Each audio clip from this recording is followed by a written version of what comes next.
For nearly 1,000 years, we thought we knew exactly how this star died, but this famous cosmic explosion has been widely misunderstood. In the year 1054 CE, astronomers around the world recorded a brilliant guest star blazing in the daytime sky. That stellar death left behind the Crab Nebula, an expanding shell of gas and dust 6,500 light-years away in the constellation Taurus. To see what we've been missing, researchers recently directed the James Webb Space Telescope to this specific remnant. Webb's mid-infrared instruments allow us to pierce through the cosmic dust and map chemical signatures that earlier telescopes simply couldn't detect. By applying this advanced infrared technology to a well-known target, astronomers are reopening a millennium-old astronomical cold case. For decades, the scientific consensus held that the crab was the result of an electron capture supernova. This rare type of explosion was the accepted explanation because the original blast had an unusually low energy output. Standard supernovae trigger when an iron core collapses, but the electron capture model suggests the crab star had a less evolved core of oxygen, neon, and magnesium. Yet the math failed. The fast-spinning central pulsar and strange chemical ratios directly conflicted with this model. Without better instruments, these discrepancies remained. The true nature of this star's death became a lingering puzzle. Now, Webb has scanned the cosmic remains with the sensitive mid-infrared detectors on the telescope, uncovering hidden structures that optical light missed entirely. This 3D spatial map isolates the nebula's warm dust.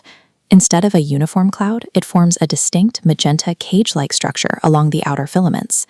In other supernova remnants, dust concentrates in the center. The crab's outer dust perimeter is highly unusual. Looking inward from the dust cage, Webb's images reveal a milky, smoky white material filling the core.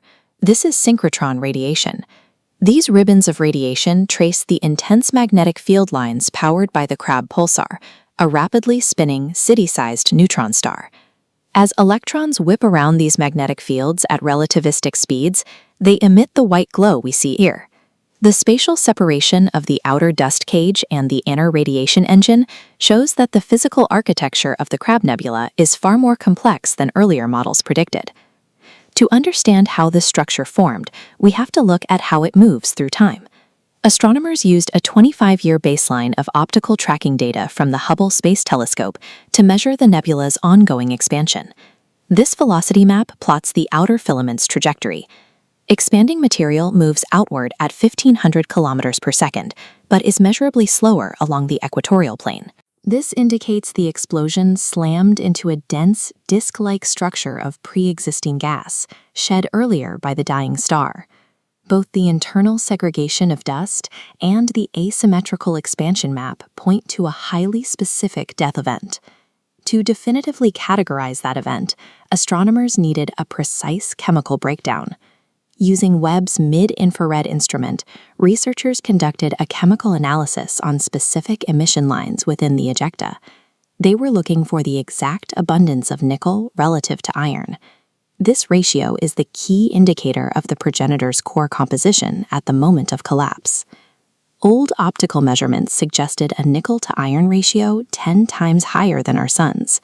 Webb's infrared data reveals it is much lower. This eliminates the electron capture theory. Instead, it points to a low-mass star with an iron core, undergoing a weak core collapse.